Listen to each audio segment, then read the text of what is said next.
Well, there are things we learn in childhood that no one ever explains to us. No one sits us down and says, this is how your nervous system is going to adapt. No one says this is the coping tool you use for your next 20 years, right? You just learn it. You learn how to read a room before you can even walk into it. You learn how to stay quiet or helpful or invisible.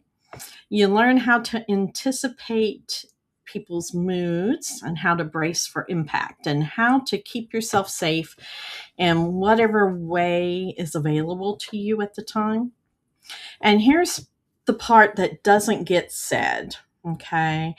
Well, at least not often enough. These tools worked for me. They weren't flaws, they weren't weaknesses.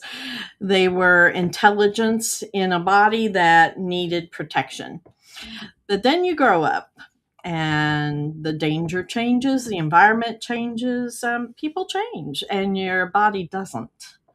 You find yourself still scanning, still over explaining, over pleasing, hyper independent and vigilant, still bracing for things that aren't, they're not actually happening anymore. And that's usually when the shame starts to creep in. Why am I still like this? Why can't I just relax? Why do I react so strongly to things that don't seem like a big deal to other people? Today's conversation is about answering those questions without blaming ourselves, not by glorifying trauma, but by, not pretending that survival is beautiful either. It's how we cope. But by honoring the truth, you adapt because you had to. And healing doesn't mean erasing those adaptations. It means learning when you no longer need them anymore. This is through the eyes of survivors.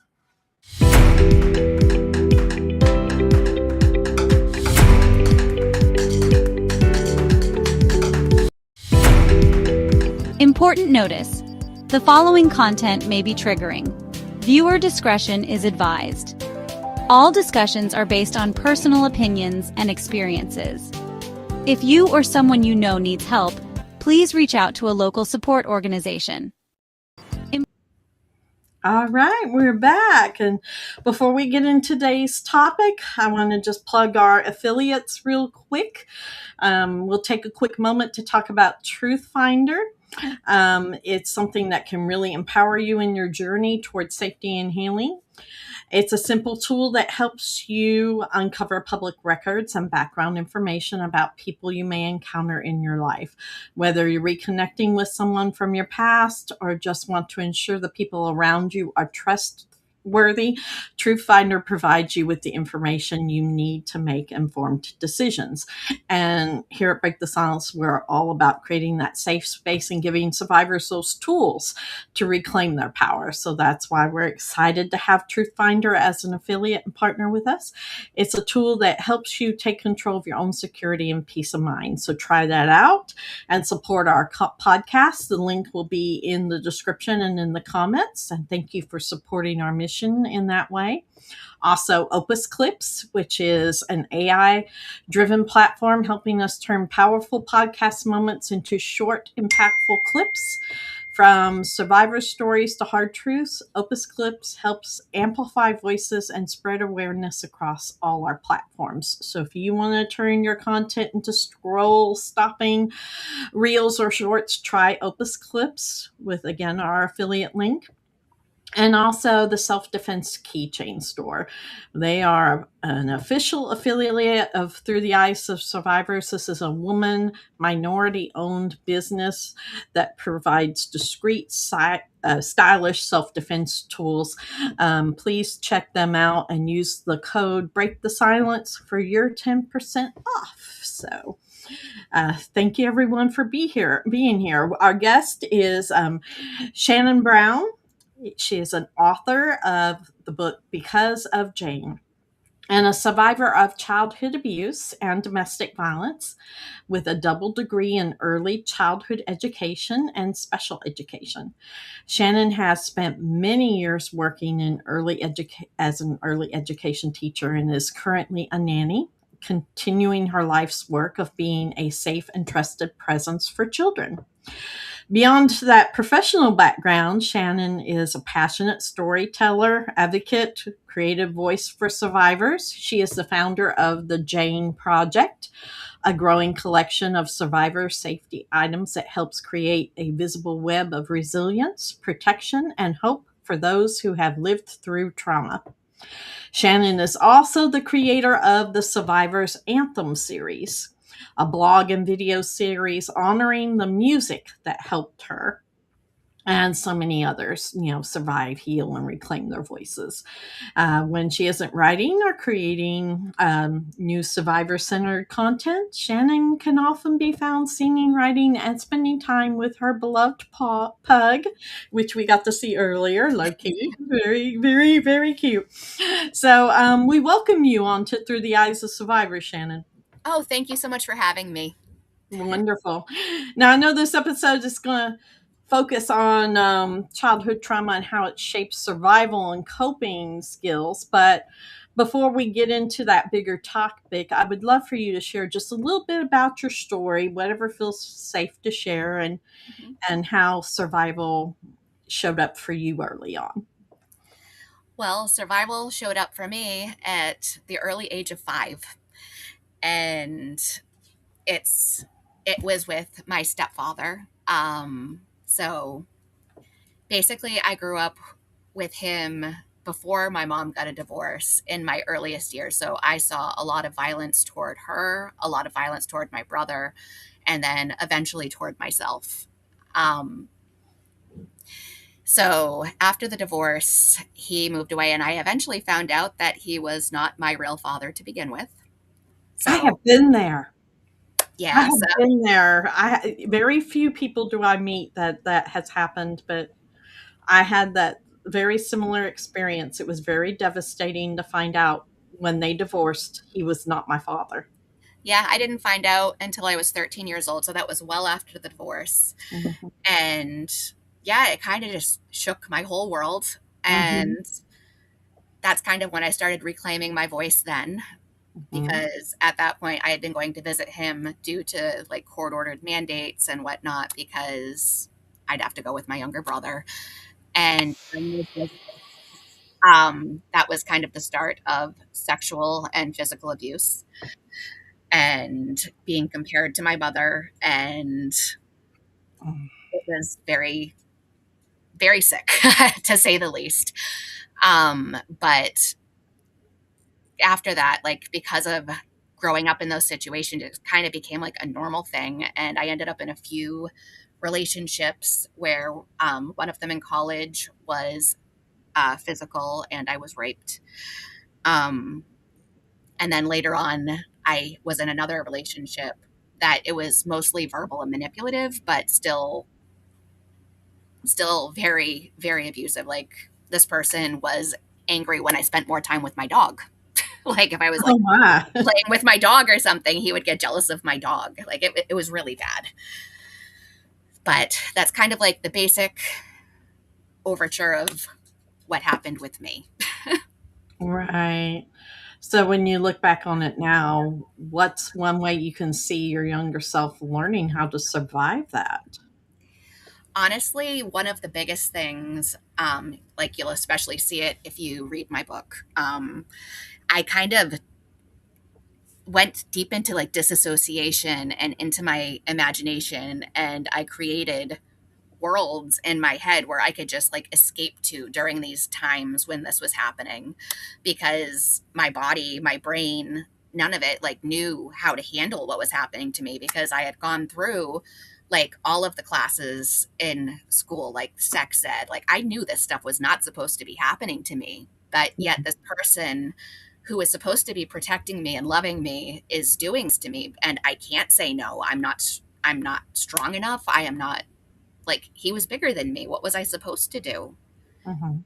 So, yeah, I would kind of leave my body in those situations. And it, like, sometimes it was just kind of like completely blocking it out. Like, I'd go into like my mermaid worlds and like try to Yeah. go into these places where I had control, because in that situation, I didn't.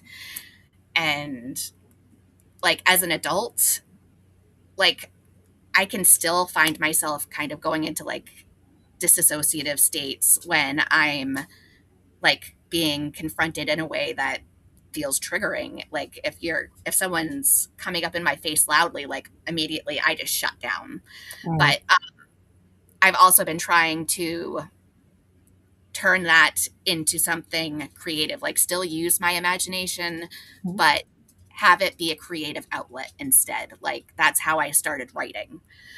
Um, some of the other like early coping skills, like you were talking about in the beginning, hyper-vigilance, like, I had to learn to read that room very early, because if my dad was drinking, I knew I had to like stay quiet. I had to like kind of go into the background and try and sink into the wall, because it was very unpredictable. And especially with me, because I feel like, I mean, he obviously knew that I was not his biological daughter. So I feel like there was a lot of resentment there toward me as well. And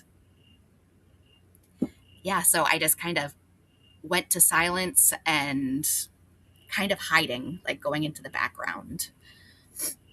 But No, and I think so many children experience that when you have that kind of trauma. I hear that a lot, and it doesn't have to be even to the extent of what you endured. Because part of your story is really like bringing some stuff to my mind. Because I know with mine, my it wasn't physical or any. It was very psychological and emotional stuff that went on with my parents, and I did some of that as well, disassociating into these other worlds, um, just to help myself get through that. I mean, there for a long time, I used to think I'm dating myself here for everybody. If you don't know who this is, you'll have to look it up. But I used to think of myself as the bionic woman. Yeah, as Jamie Summers, the $6 million bionic woman. I mean, she was strong and tough, and nobody could get to her or do anything. And that's what I wanted to be, so that nothing could hurt me. yep. Right. I mean, And you learn at a young age, like, you mhm, need to bottle it. right, right. That's what I was taught, because if I showed him any weakness, like if I was crying, if I did anything, it just made it worse. Mhm. So you just kind of do what you have to do, and it kind of just turns into people pleasing. You Yes. you need to like make sure that he's happy so that stuff doesn't happen. Well, and that's innately every child wants to please their parents, Yes. right? So in a lot of ways, I feel like the abusive adult in these scenarios take advantage of that. Yeah. Yeah, and I feel overall like he just wanted to control. He just wanted to control me. He wanted to control the situation. And if he felt even the least bit out of control, like I was able to like notice that. And that's when I kind of started backing away or trying to like go into another room or slowly taking my younger brother and being like, okay, we need to like back away from this. Mhm.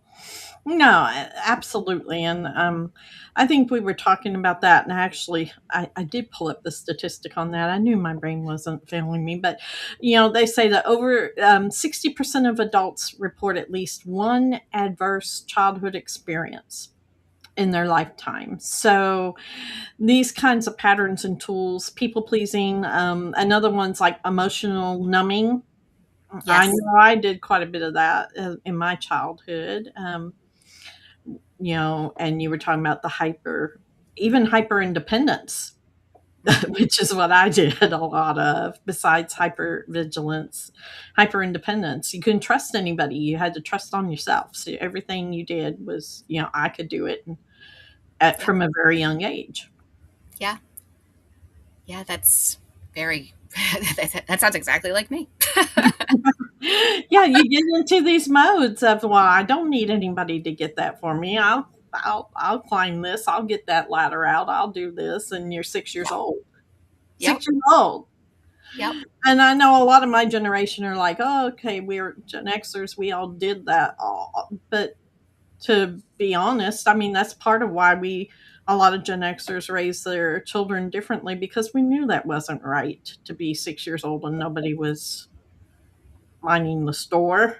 Yeah. Yeah, I mean, that was definitely a hard part of my childhood too, like my earliest years because he couldn't hold a job. Mhm. And so that meant my mom had to pick up the slack and there were points where she was working 3 jobs so that we didn't really get to see her Right. a ton. And so we had him there and we basically had to learn how to like cook for ourselves and like do things because some of the times he was just completely passed out on the couch and yeah, we were basically fending for ourselves.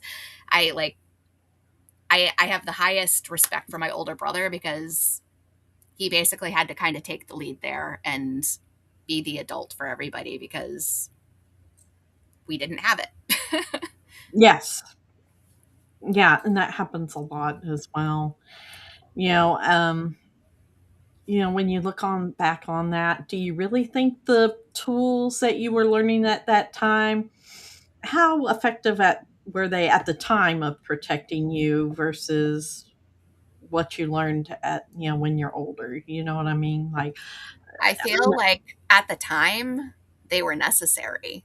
mhm, Um because back then like you're young, I was being told you're a child, no one's going to believe you.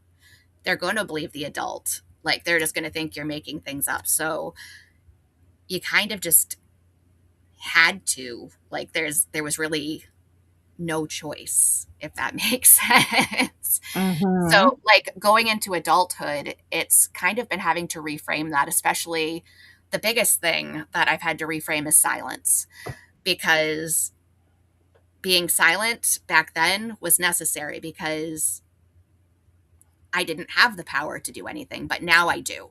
mhm, And kind of learning how to break that silence and coming forward and talking about this has been like one of the hardest but most empowering things that I've done for myself because the more I talk about it, the easier it's become to heal.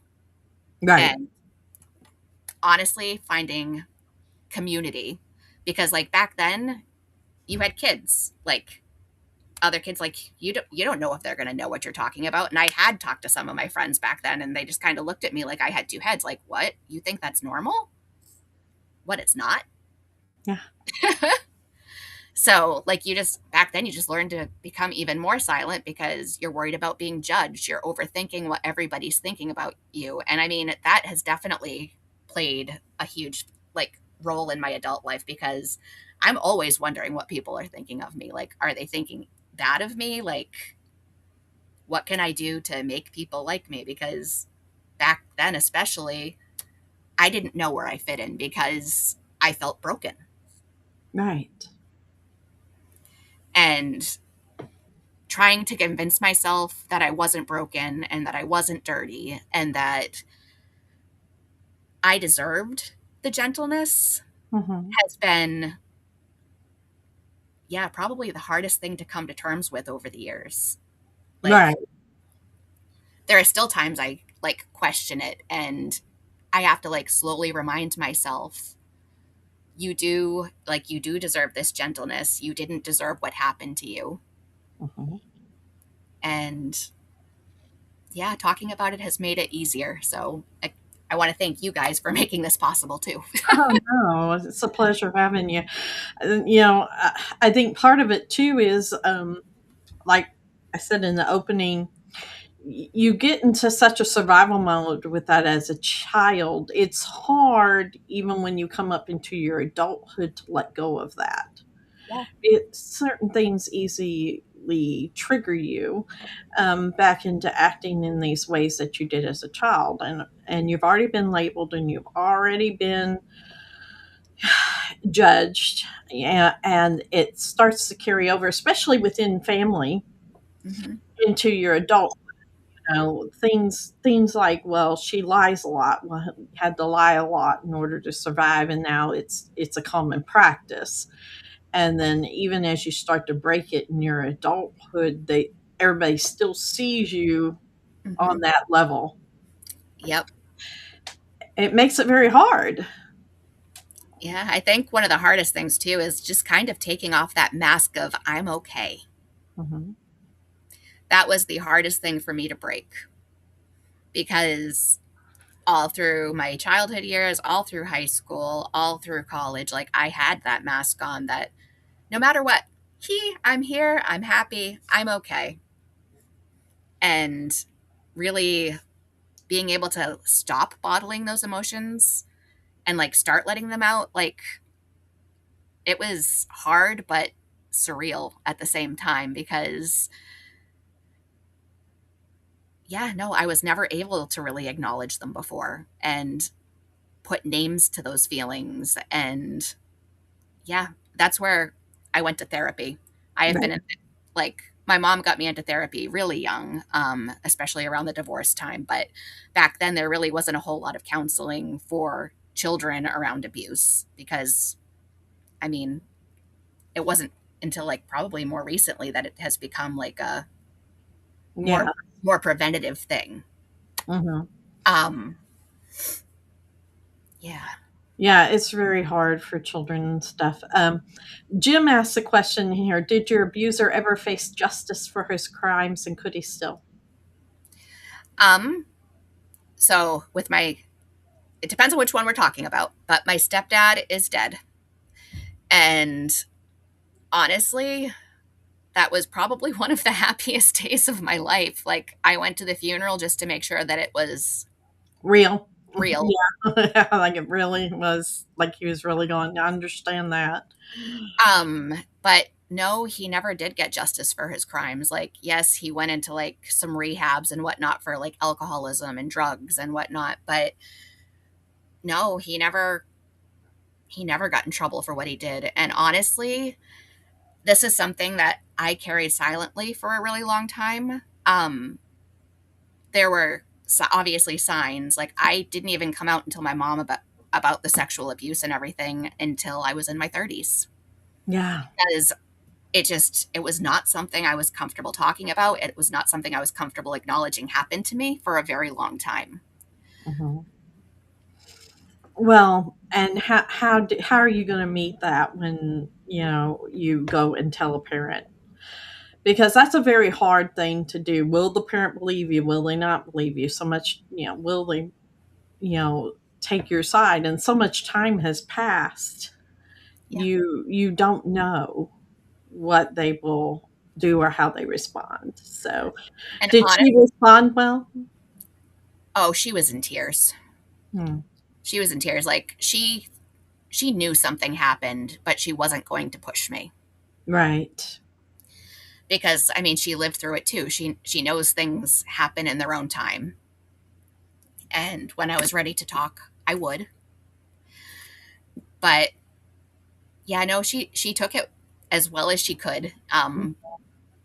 She said it was like, especially like after reading my book as well, as a mother, hearing the story from your daughter's perspective was It's very eye opening. Yeah. very eye opening. She's like, it's easy enough to talk about my own story, but it's heartbreaking to know what happened to my daughter. Mhm. Yeah, I have lived both sides of that perspective, talking to my mom about certain things, and she has a totally different perspective than I do, and then talking to my daughters, and they had a totally different perspective from what I had. So I think it so much has to do with the personality of the person, how they internalize things, how they cope, the mechanisms they learn, like we're talking about in childhood, how they do those things in order to survive. That survival mode doesn't automatically shut off either. So, It doesn't. I mm-mm, mean, it's, I've kind of come to terms that it's always going to be there. And I just have to kind of slow myself down and talk myself through it. Like, I'm not in a dangerous space right now. I am okay. Nobody around me is going to hurt me right now.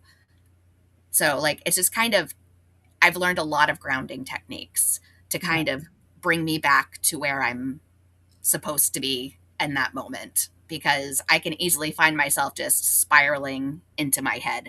So, um, like like doing five things. So, like looking around and finding certain things in different colors, things you can taste, things you can smell, like different grounding like those different kinds of grounding techniques. Music has been a very big grounding technique for me mhm, because I made the Anthem series and I just like, I really feel like music is a great way to let out those emotions because you can find something no matter what you're feeling. right, right. No, that's so funny. My daughter Ashley was very much. You could go onto her Facebook when she was live and tell what she was feeling in any moment because of whatever lyrics she had posted on her Facebook during that day. So music can be very essential for some people in Yeah. healing and Yeah. expressing emotions and what you're feeling in the moment. So. Um, Yeah. how did your survival mode show up for you, like, in adulthood? Because you said you your relationships as you got older also had, some things go on. Can you expand upon Yeah. that a little bit? Yeah. So, one of them was in college, and he was kind of one of my first real serious relationships because through high school, I really didn't date that much because I was scared to get close to anyone, and I was also threatened by my stepdad that like if I saw anybody that people would get hurt. And Mhm, I believed him because I've seen what I saw what he was capable of. So I didn't really date.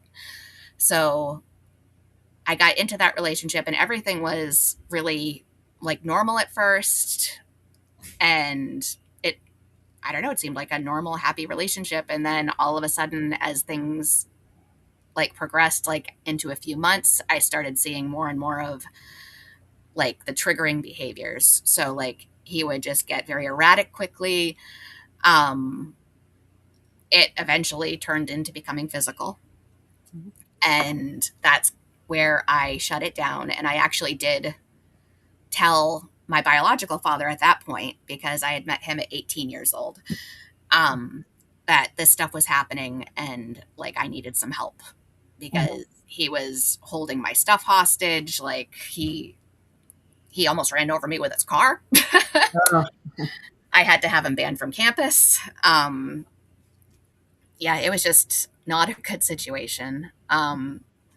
So it it also just started off because it felt normal to me. Like right.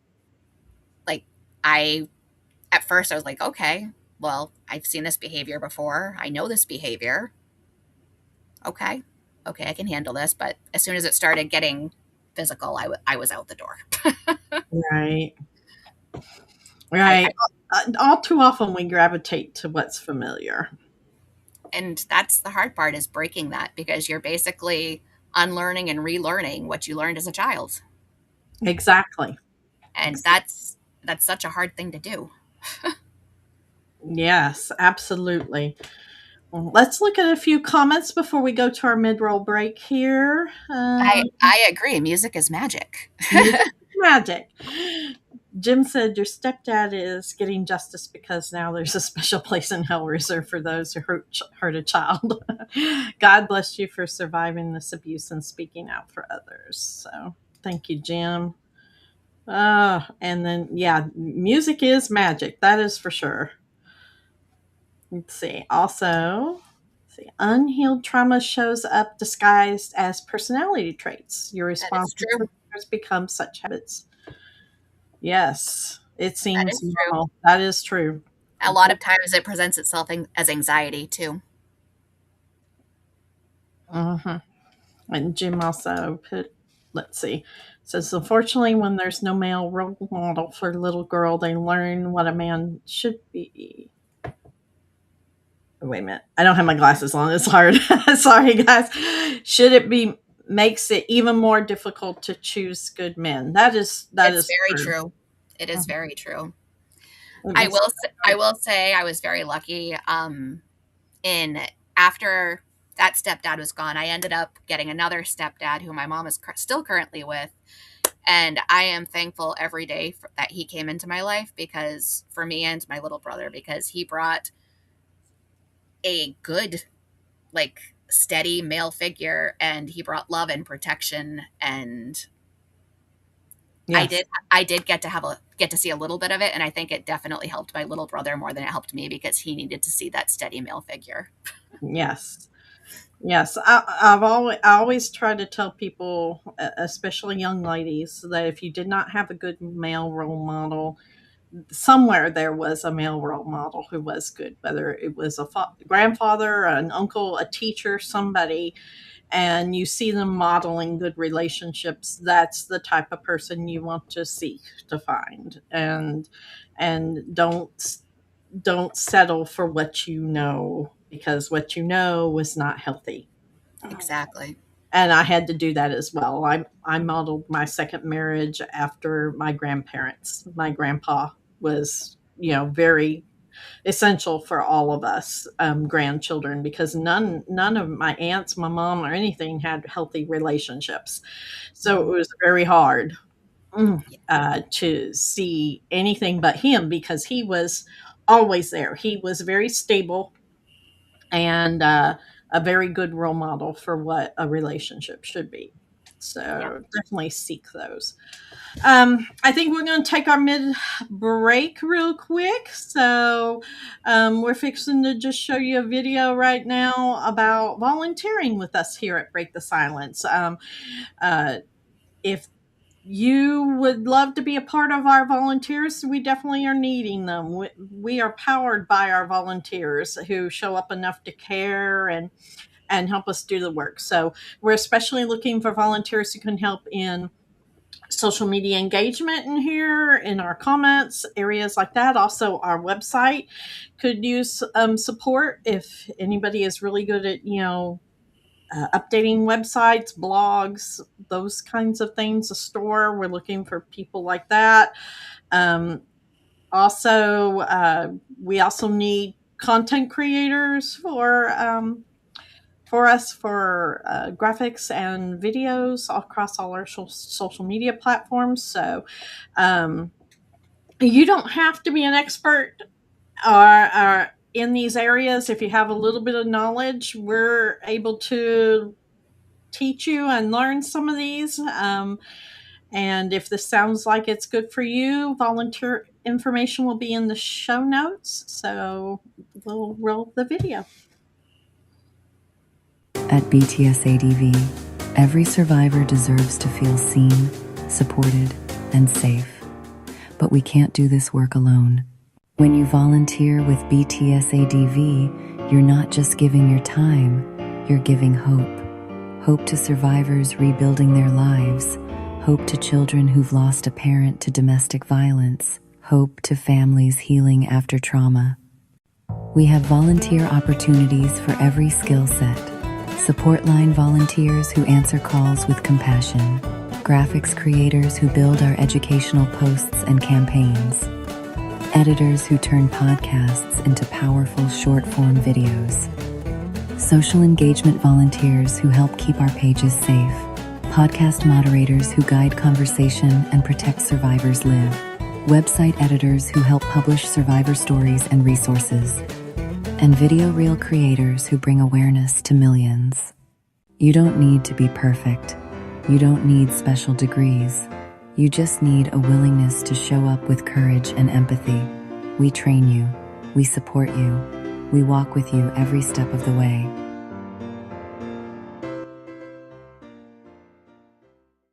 If you've ever wanted to make a difference, if you've ever said, "I wish I could help," this is your moment. Join our volunteer team. Stand with survivors. Be part of something life-changing. BTSADV, where survivors find connection, support, and hope. At BTSADV, every survivor. And we're back. All right. We're talking with Shannon Brown. And Shannon, I would love to know, like, once you kind of started realizing you were reacting to the old danger, how did that awareness kind of hit you? Well, the first time I really kind of realized it was I was sitting in a restaurant actually, because every time I walk into a restaurant, I always kind of gauge where the exits are. I'm always kind of like I don't like sitting with my back to people. I like having my back to a wall. Um, but yeah, no, just out of nowhere, I was sitting there and all of a sudden my body just started getting super tense and I was starting to have an anxiety attack out of nowhere. And it just, I was like, there's no reason for this is happening. I kind of had to slow myself down.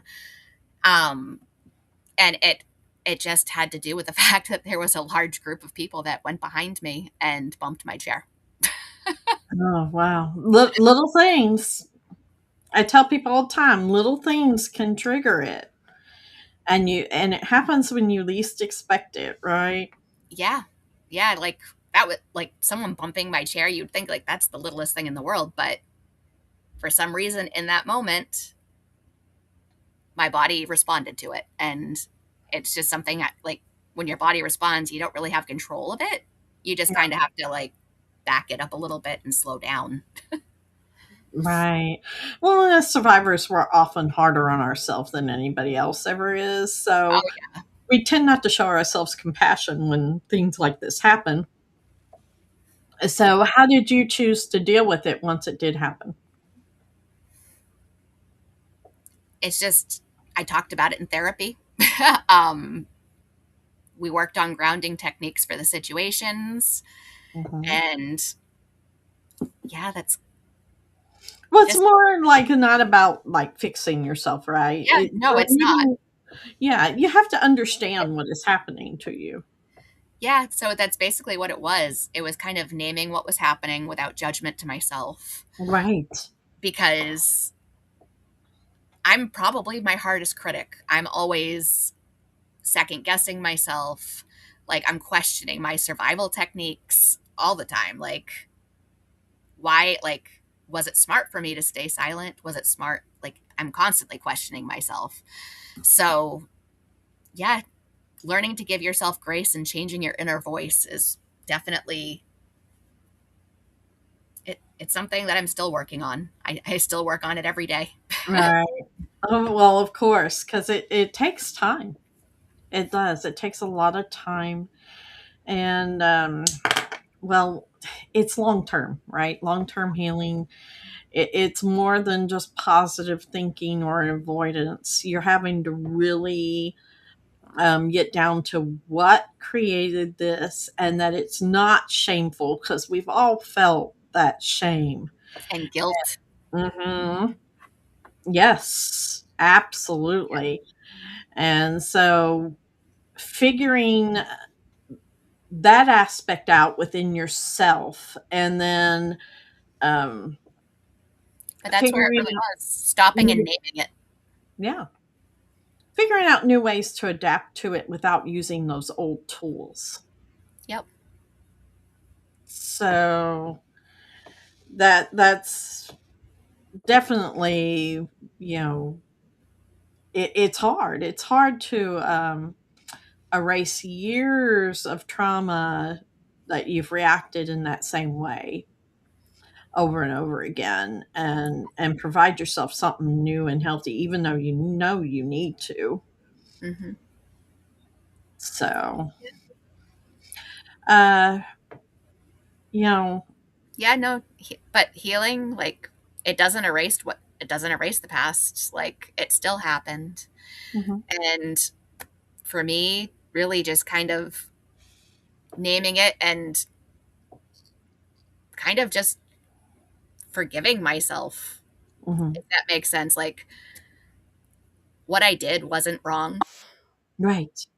It wasn't, and it was what I needed to do. I learned how to adapt in every situation. And now it's just kind of learning how to adapt to be peaceful. Well, I have inner peace. Yeah. Yeah. And Yeah. like, writing has definitely helped, like, even more than the book. Like, Mhm. I write poetry, I blog, I journal. Like, if I have something in my head that's bothering me, like, that's something I'll do. I'll just write it down so I can get it out. Well, that's part of your new toolkit. Yep. Yeah. Yep. So we have the old toolkit from our childhood that kept us surviving, and now we have this new toolkit that you come up with that helps you heal. Exactly. And honestly, the biggest tool that I have now is my voice. Yes. Yes. Because that's uh, when you start to be able to voice it and express it, then it gives you more freedom and it helps you take back the power. Yes. So, um, you know, I guess what I want. Go ahead. Go ahead. No, no, go ahead. I was just gonna say what I would like to know is like how do you like overcome when some of these barriers come up, like emotional numbness, for example, or the things we talked about earlier, or besides therapy and grounding, is there anything that else that you use? You were talking about the right Community. community, yeah. I talk to my mom too because she is also a survivor. Hmm. She can relate with me. She knows me better than anybody. Right. um but yeah, I have found community. I tried, like, I for me also the biggest part has been becoming a child advocate myself. Right. Um I was 18 years old when I made my first mandated report, and I am so like, I'm trying to turn my trauma into purpose. Like, I want to be able to help other people. So by me, like, doing, like, the writing and coming out and talking, like this, that's part of the toolkit. Like, does that make sense? Yes. Well, it's everybody is a little different. So if you have more of that creative mind, it usually takes something creative to help you bridge that gap, Hmm. to be able to release those emotions and feelings and then find a way. It's a part of grounding as well.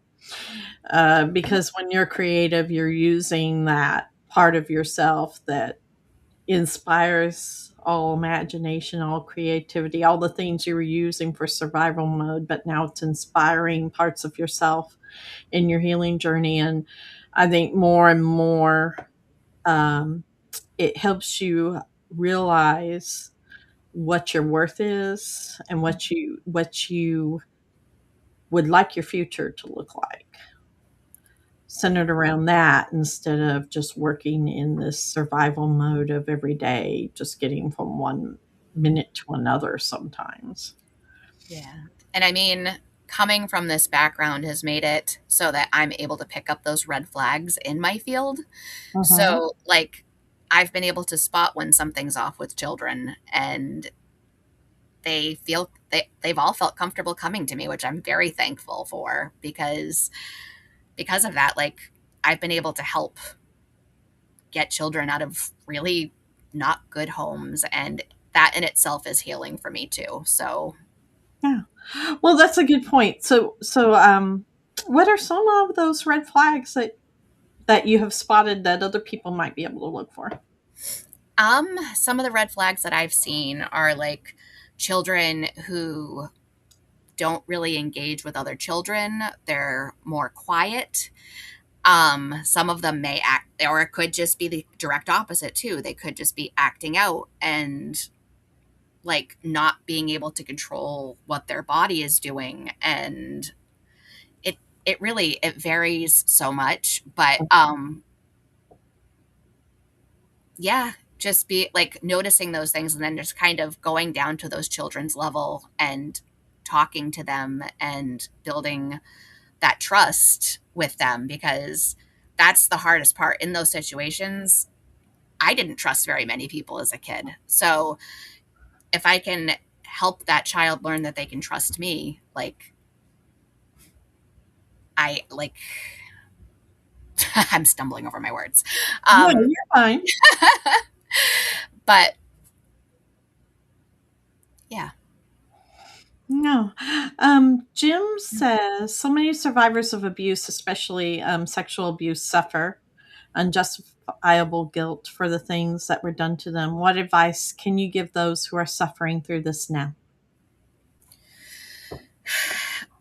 You're not damaged. You're not like you're not what they tell you you are. Mhm. That like that's basically the biggest thing I can tell you. Um you didn't deserve what happened to you. Um yeah, it's not too late like to seek help. Mhm. I, those are some of the biggest things I can say. Like, yeah. Let's see. We got a few more comments. Let's see what they are saying in here. We got well, our moderator's doing a wonderful job in there. So also, it's so therapeutic to help others in similar situations. That's true too. Becoming an advocate is huge. I helped one lady escape abuse and I felt like I was rescuing myself. Wow, that's wonderful.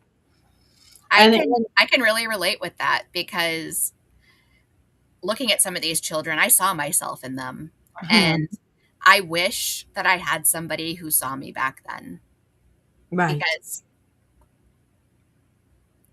yeah, I am thankful every day when I can help somebody, because it does make me feel like I'm saving myself. I can completely agree with that.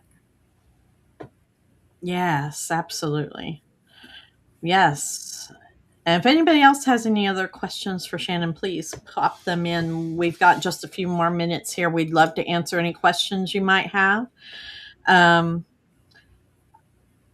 I think I'd like to ask, what would you say to someone afraid of letting go of that past trauma because they've held on to it for so long?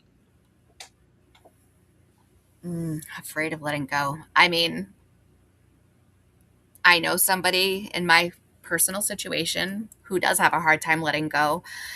And I think you just have to remind yourself that you're worth it. Like, no matter what you went through, like, you need to forgive yourself. You need to be gentle with yourself. Um, you like what you did to survive. And that, like, even though it is past or currently still happening, like, you do have a choice. And don't ever let, like, people take your voice from you, because I did for a long time. Hmm.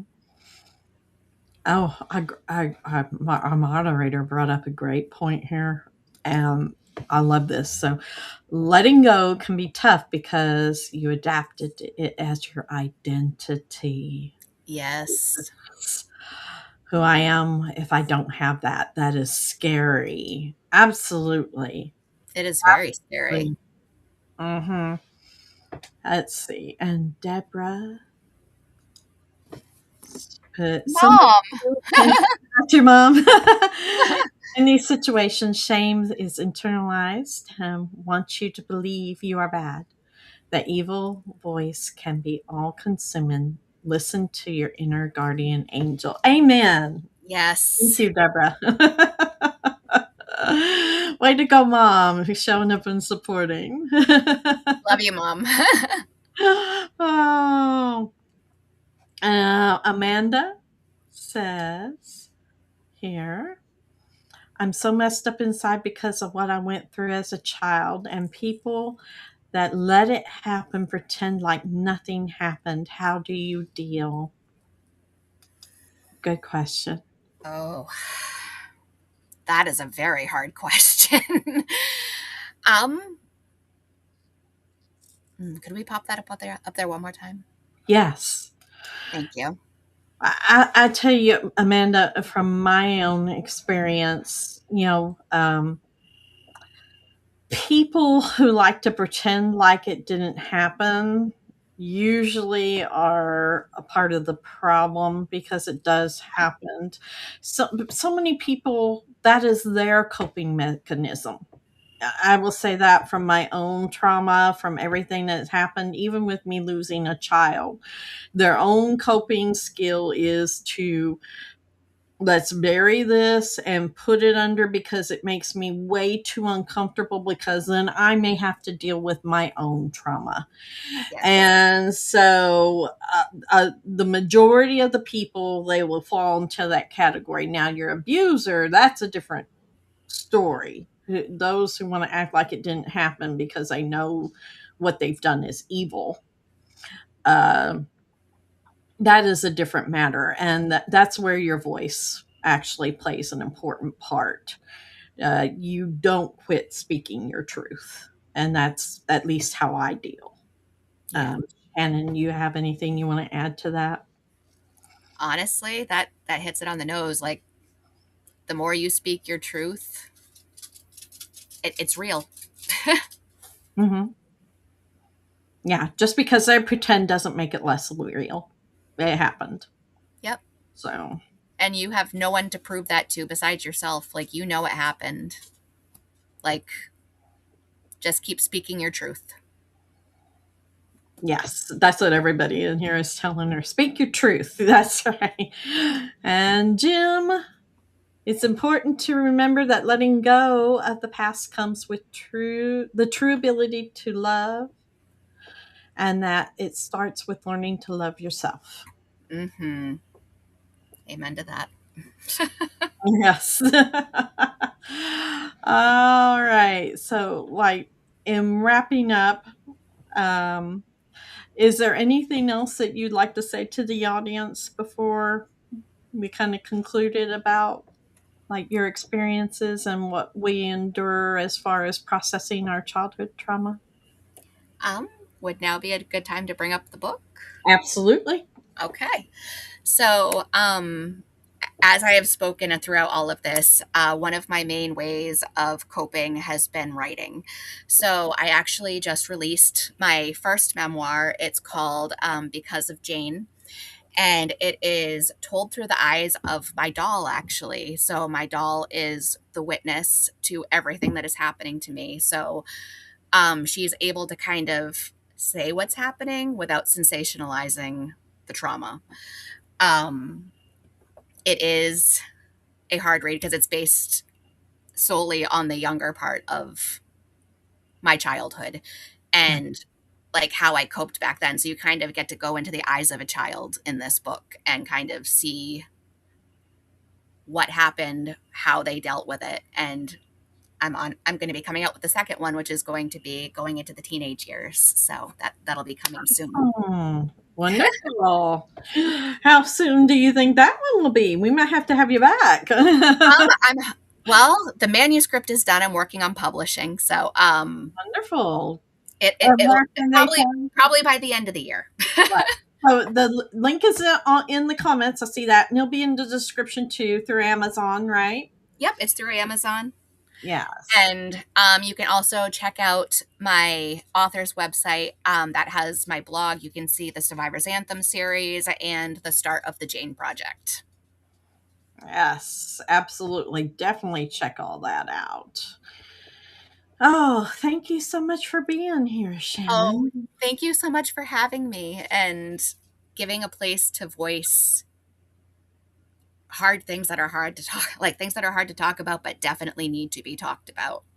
Absolutely.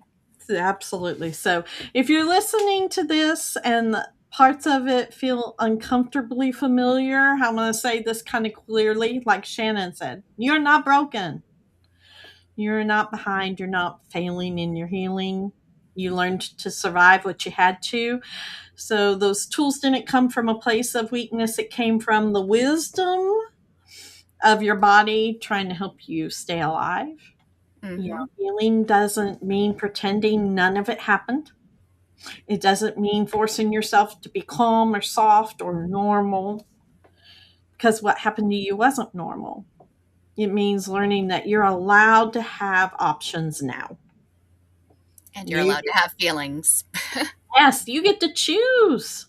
Mm-hmm. You get to choose when to stay alert. You get to choose when to rest. You get to choose what tools are in your arsenal to be helpful for you and ground you. And you get to choose when to walk away. That's right. And you can choose when everything has to be set down. And that is not failure. That's freedom. That's freedom. So if this episode connects with you, please share it. And you never know who may need to hear this episode and the words in it. And if you're a survivor and you want to, submit your topic for our podcast, email us, please, at podcast@breakthesilencedv.org. Do not call our support line about the podcast, please. That's strictly for resources for survivors who need help and support. Please email us at podcast. Also, look for our Survivor to Survivor platform. It airs every Friday here on our different platforms. If you have a question that you want to write in and have myself answer, we do that segment on Survivor to Survivor every Friday at 5 p.m. Central Standard Time. Usually that segment's only about 5 to 10 minutes, so look out for that. Also, join us on our TikTok at BTSADV7. Every Wednesday, we do the NARC Diaries, where we, Wednesdays and Sundays, where I read what you guys have sent in as to what your narcissist said to you. And my goodness, people, I can't believe half the stuff that you guys send me. It's real. The struggle is real. I will tell you that. But if you'd like to join us up there in solidarity, check those out. Also, check out our BTS online store. and support survivor services that way. And podcast sponsorships also are open. So if you have a business or know somebody who has a business who would love to help sponsor our podcast, please again contact us through the podcast email, podcast@breakthesilencedv.org. And of course, our support line is available 7 days a week from 9 a.m. to 9 p.m. Central Standard Time. If you need a listening ear or resources, contact us there. That's going to be in the comments and in the description. And we thank you for being here. And we'll see you next week when Amanda joins us for Through the Eyes of Survivors Uncensored. So we'll see you next time. We hope you're enjoying this episode of Through the Eyes of Survivors. We wanted to pause for a moment and let you know that Through the Eyes of Survivors has a shop now open. And this is a great way for you to not only help survivors of domestic violence, but also let everyone know that you will not be silent about this important cause. From t-shirts to bags to coffee mugs, we have so much to choose from. To grab your swag, head to our store at breakthesilencedv.org. That's store.breakthesilencedv.org. We can't say enough about how much we appreciate all that the community does to help support us and this organization. So we hope you've enjoyed this episode and continue to subscribe to future episodes. Thank you.